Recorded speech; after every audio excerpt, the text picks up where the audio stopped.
So, you know, soldiers from the future coming down to our period of time so that I can give birth to a son who's going to be the Messiah figure and protect us from these metal creatures that have human flesh over them. They're right. So by Terminator 2, we find Sarah Connor in the loony bin.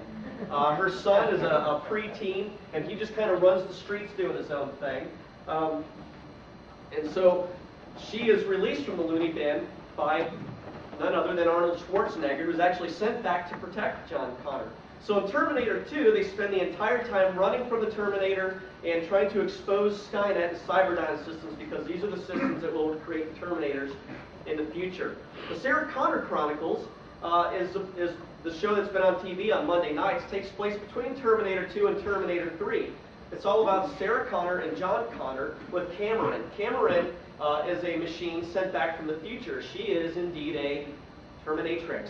That's right, she's a female Terminator. And she is sent back by John Connor to protect him from any other Terminators that might come to hurt him, and also to help him expose Skynet. The whole thing is about exposing Skynet. Cameron is by far the most dangerous of all of the Terminators, because she is programmed to study human existence, to study every facet of humanity, even to the point of being able to mimic our emotions, even though she has no emotions or feelings at all. Watch this clip. So, she's pretty believable, isn't she? I love you, John. I love you. I hate it when girls do that.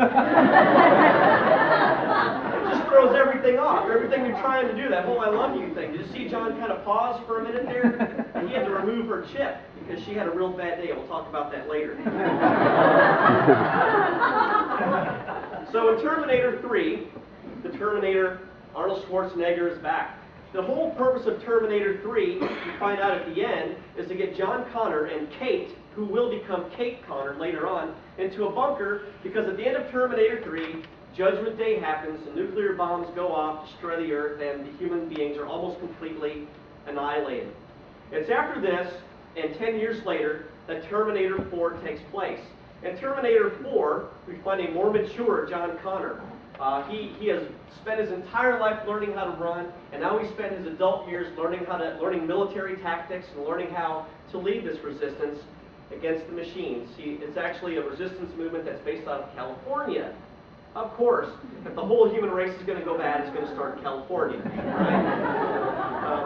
So enter Marcus Wright into the equation.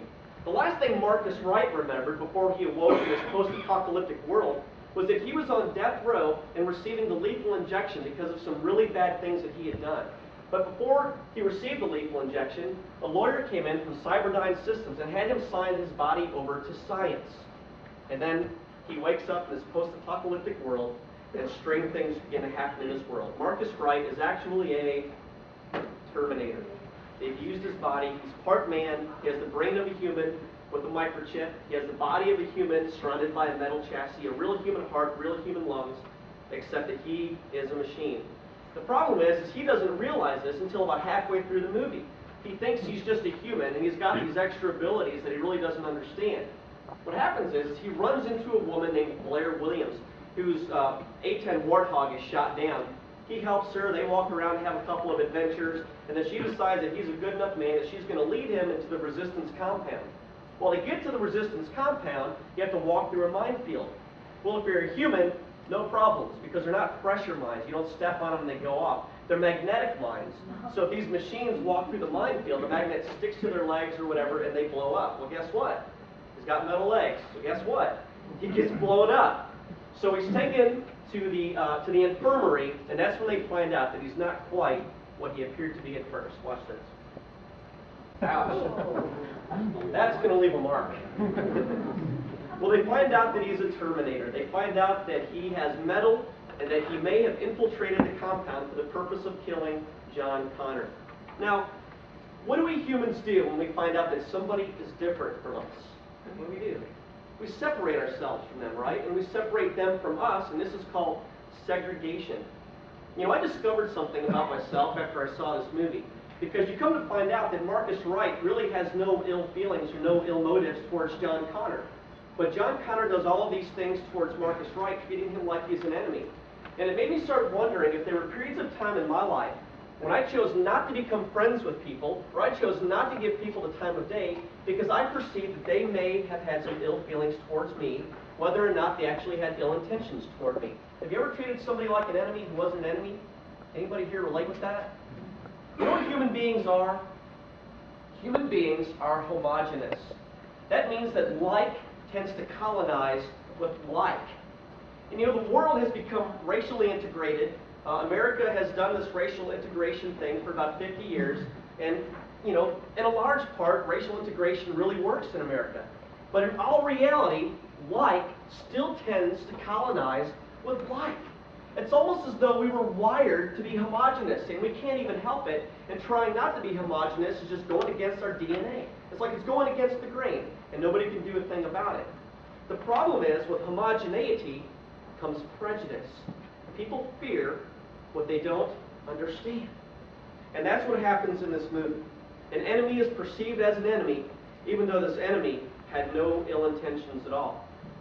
You know, Jesus had lots of enemies. And I think it's really funny the way his enemies were.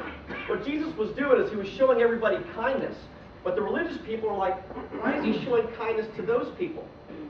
In Jesus' day, the religious folk had a whole group of people that they would not hang out with. If you touched somebody or socialized with somebody who was unclean or an enemy, then you became unclean and they could kick you out of the city for like 10 days.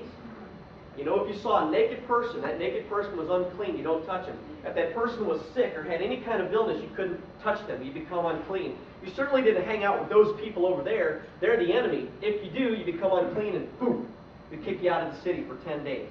Okay? But what did Jesus do? He touched the lepers and healed them. When he did that, it made him ritually unclean. He touched the blind people. He touched the infirm people. He was always touching people and healing them. But ritually, it made him unclean. Who did he party with? Jesus partied. He hung out with women of loose morals and protected them. He hung out with tax collectors. Now, I know we don't feel bad about tax collectors today. We just accept the IRS. But back in these days, a tax collector was treated with about the same amount of skepticism as we treat some lawyers today. Okay? So no offense if you're a lawyer, but you know that there's a certain skepticism about you. Okay?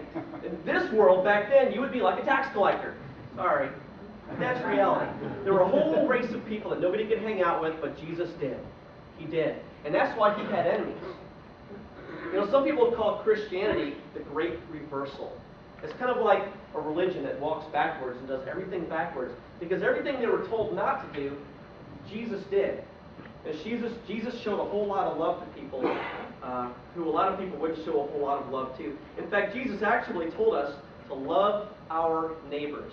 Love your neighbors. It doesn't sound real controversial to you and me, but it rose a real problem amongst the circles that followed Jesus around looking for problems. The conversation actually went like this. It's found in Luke chapter 10. Luke chapter 10, starting at verse 25. Just then a religion scholar stood up with a question to test Jesus. I'm not going to call him a religion scholar. I'm going to call him a Bible college professor, okay? So just then a Bible college professor stood up with a question to test Jesus. He says, "Teacher, what do I need to do to get eternal life?"